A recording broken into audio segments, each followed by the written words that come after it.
The law of gold Amara was a vision to behold. Her skin, the color of rich earth after rain, glistened under the glow of expensive oils. Every movement she made was calculated to exude grace, class, and allure. She belonged to Lagos's exclusive circles, and she wore her sophistication like armor. To Amara, love was a distraction, a luxury for those who lacked ambition. She didn't date, she curated. For her, a man's worth was measured by the depth of his pockets. Wealth was the only language she spoke fluently. Friends often questioned her relentless pursuit of riches, but she brushed them off with a jeweled hand. Why ride a trotro, she would purr, her lips curling in disdain, when you can have a driver and a Bentley. One humid evening at an art gallery in Ikoyi, Amara's path crossed with Femi's. He was different from the boastful rich men she was used to. His suits were refined yet understated, his words few yet carefully chosen. He carried an aura of wealth that wasn't loud but deeply rooted, commanding respect without demanding it.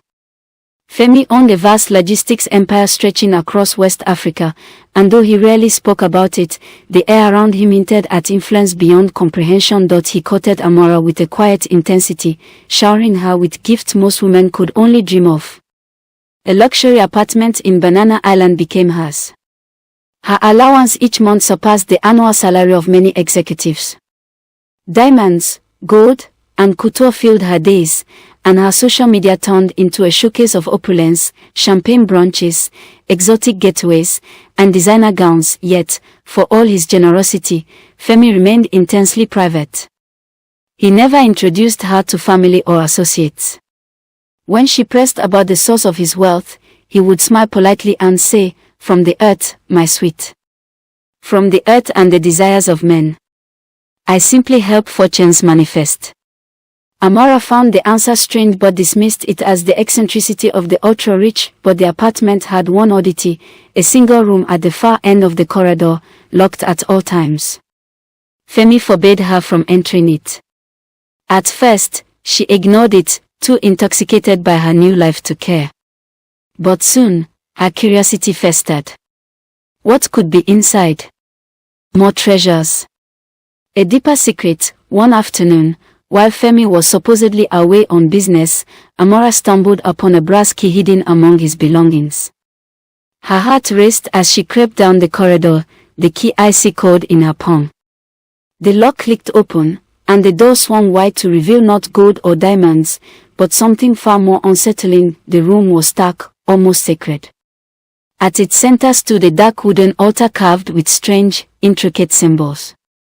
A faint metallic scent hung in the air, mingled with herbs. On a stool beside the altar lay leather-bound journals. When she flipped one open, Amara froze. The pages contained diagrams, strange scripts, and a list of names of powerful, famous individuals who had mysteriously vanished after reaching the height of success. Her breath caught when her eyes landed on the last entry. Written in Femi's elegant hand, the name was unmistakable, Amara Kolu. The journal slipped from her trembling hands. Fear clawed at her chest. She understood too late, she wasn't Femi's queen. She was a sacrifice. Before she could flee, the air shifted. A presence filled the room, and Femi appeared in the doorway, no longer the elegant gentleman she adored. He wore a dark ceremonial robe, his eyes glowing with an unnatural, ancient fire. The charming smile was gone, replaced by the cold certainty of a predator, always so inquisitive. "My little gold hunter," he said, his voice deep, reverberating through the chamber. "You were perfect.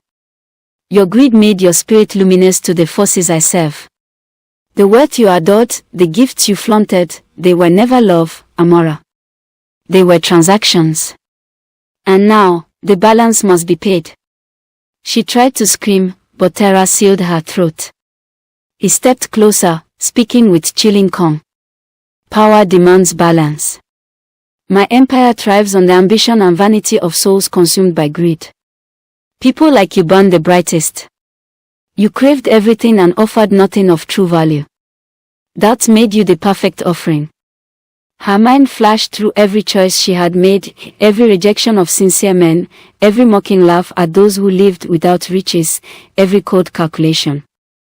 She had worshipped wealth, and now wealth demanded her soul. The symbols on the altar glowed faintly, the shadows thickened, and Amara's final realization struck her with the force of judgment. She had built her life on vanity, and it had led her straight into ruin. The chamber swallowed her last flicker of light, leaving only silence, the faint scent of herbs, and the echo of a dark pact fulfilled. Lessons from Amara's for greed blinds the eyes to danger.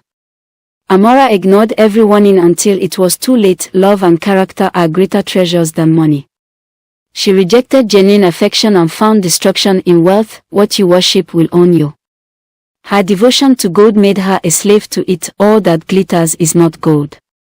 Behind luxury, dark secrets can lurk. Contentment protects, but vanity destroys.